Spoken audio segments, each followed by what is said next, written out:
Sebelumnya, Assalamualaikum warahmatullahi wabarakatuh. Baiklah, di sini adalah tampilan dari website yang telah saya buat dengan tema informasi penyebaran donor darah. Saya akan sedikit menjelaskan tentang web yang telah saya buat dari sisi back-end dan sisi front-end. Di sini ada tampilan login yang bisa teman-teman lihat ya. Sebelum kita login, kita harus melakukan registrasi terlebih dahulu. Kita dapat mengklik button daftar sekarang atau button registrasi. Kita inputkan sesuai dengan data diri masing-masing. Username Agustina 21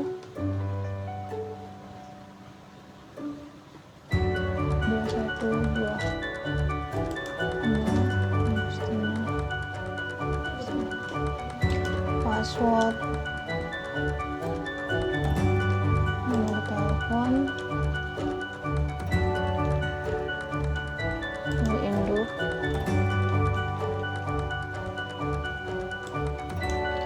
alamat Sukadana, Lampung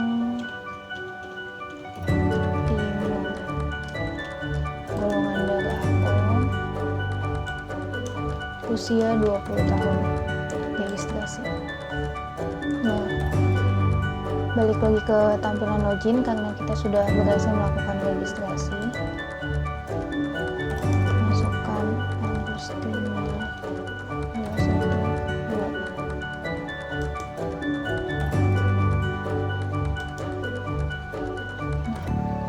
212. Jika data yang kita inputkan di login di tampilan login sama dengan data yang ada di database, maka akan dilemparkan ke dashboard dari user itu sendiri.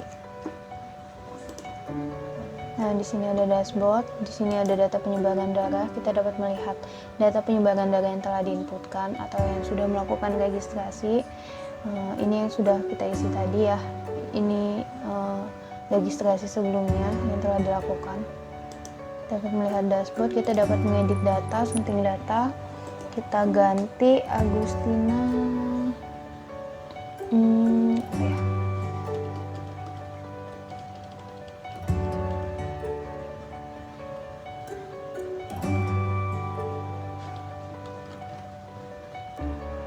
username-nya, passwordnya kita ganti juga karena privasi, jadi kita harus masukkan password baru.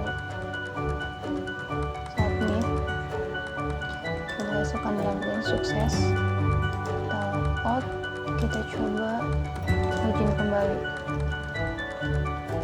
1 2 login. Nah, berhasil ya, tadi berubah Agustina jadi nih Esri SDDS.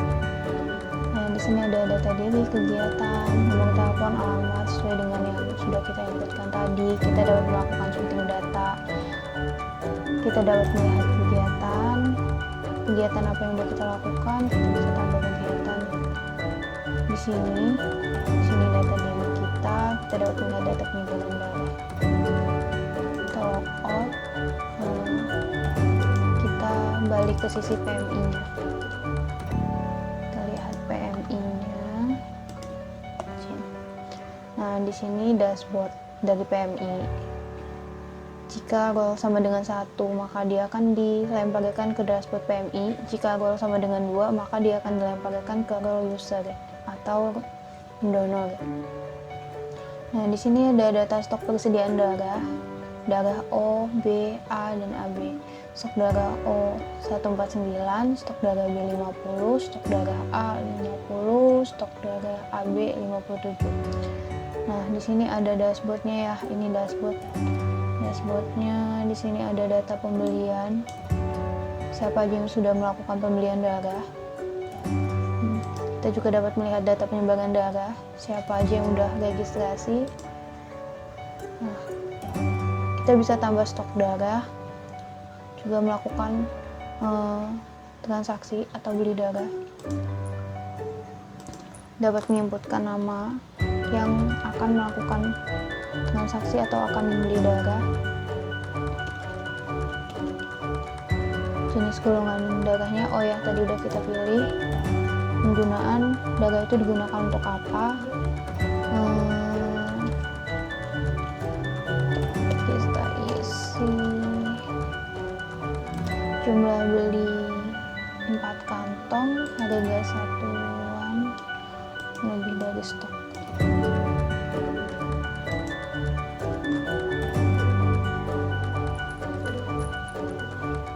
Harga satuan 200.000.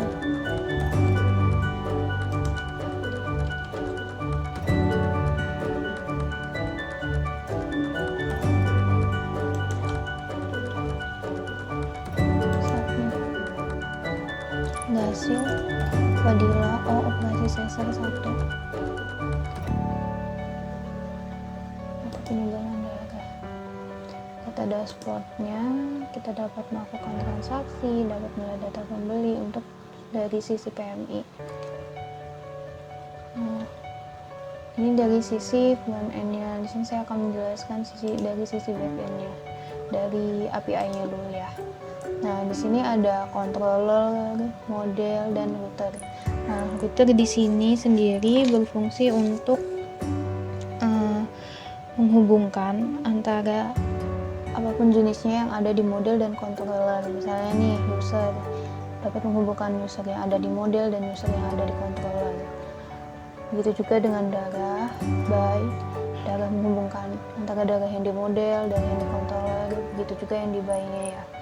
Nah, di sini di routernya dengannya seperti ini untuk bagian user. Darah dan buy data. Nah, codingan ini berfungsi untuk mengontrol dari data-data yang ada di controller dan model. Setiap codingan memiliki fungsinya masing-masing ya. Nah, di sini modelnya. Model itu untuk mendeskripsikan data yang akan kita simpan ke database. Jadi di sini ada full name-nya, ini tipenya, stok, bayarnya, harganya, jumlahnya berapa dari semuanya. Tadi ini bagian penjualan atau pembelian. Seperti yang sudah kita inputkan di tampilan tadi ya. Data pembelian. Dan di sini ada data darah. Nah, di sini ada nama darahnya, kuantitinya berapa, jumlah darahnya, dan di sini ada user. User ini data usernya, namanya siapa, username-nya, passwordnya, nick, nomor HP-nya, darahnya. Itu sudah seperti yang kita lakukan saat kita registrasi.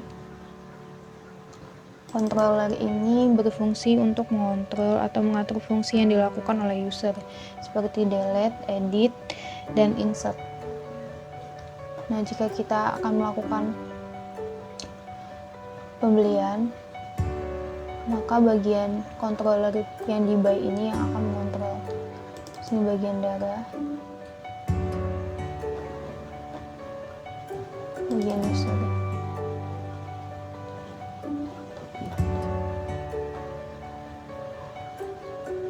Bagian controller, model, router ini memiliki fungsinya masing-masing. Dan kita akan beralih ke DNR-nya atau tampilannya. Di sini ada page pendonor, PMI, dan user access. Nah, di sini juga ada router.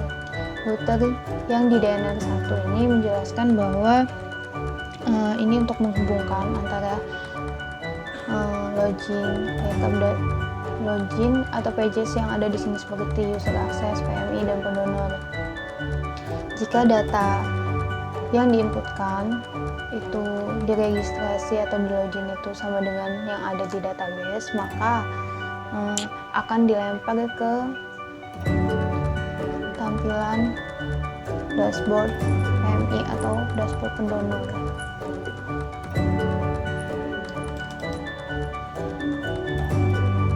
Sini codingan loginnya, kita harus memasukkan nama username-nya dan passwordnya. Jika kita belum melakukan login, maka akan dilempar ke tampilan atau ke menu registrasi. Codingan Dapat masukkan nama lengkap, username, password, nomor HP, nomor induk penduduk, alamat lengkap, golongan darah. Jika sudah melakukan registrasi, maka dia akan dilempar ke menu login. Nah, jika data yang diinputkan saat melakukan login, username-nya dan password-nya sama dengan yang ada di database atau sesuai dengan yang sudah terdaftar di database, maka router ini berfungsi untuk melemparkan data tersebut ke halaman atau dashboard dari PMI atau pendonor sesuai dengan role-nya. Nah, di sini ada tampilan bagian ADD data. Di sini kita menambah kegiatan yang telah dilakukan pendonor. Ada tanggal, masukkan tanggal kegiatannya, kapan dia melakukan kegiatan tersebut. Dan di sini ada tampilan dashboardnya. Ada rekap data. Rekap data ini siapa aja yang udah melakukan registrasi atau data penyebaran darah yang ada di tampilan yang sudah kita lihat sebelumnya ya. Sini ada sunting data. Kita bisa mengedit data di sini. Saya tidak memasukkan menu delete karena sesuai dengan webnya ini adalah informasi penyebaran donor darah. Jadi walaupun itu sudah dilakukan dengan waktu yang lama, itu bakal tetap ada sebagai kebutuhan data, jadi nggak akan dihapus.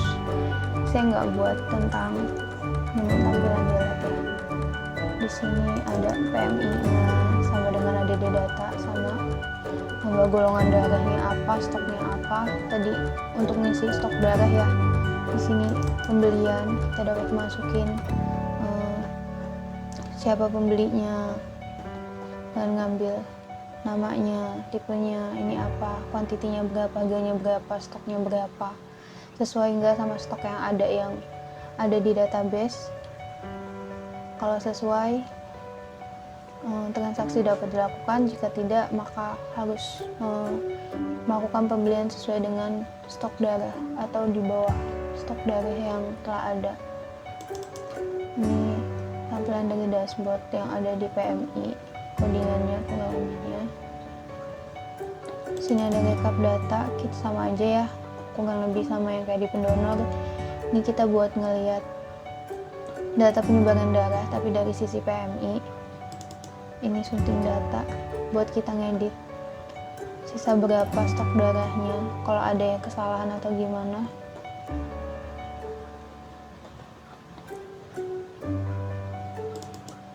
Baiklah, sekian penjelasan dari saya. Kurang dan lebihnya saya mohon maaf. Saya Iri, wabillahi taufiq wal hidayah. Wassalamualaikum warahmatullahi wabarakatuh.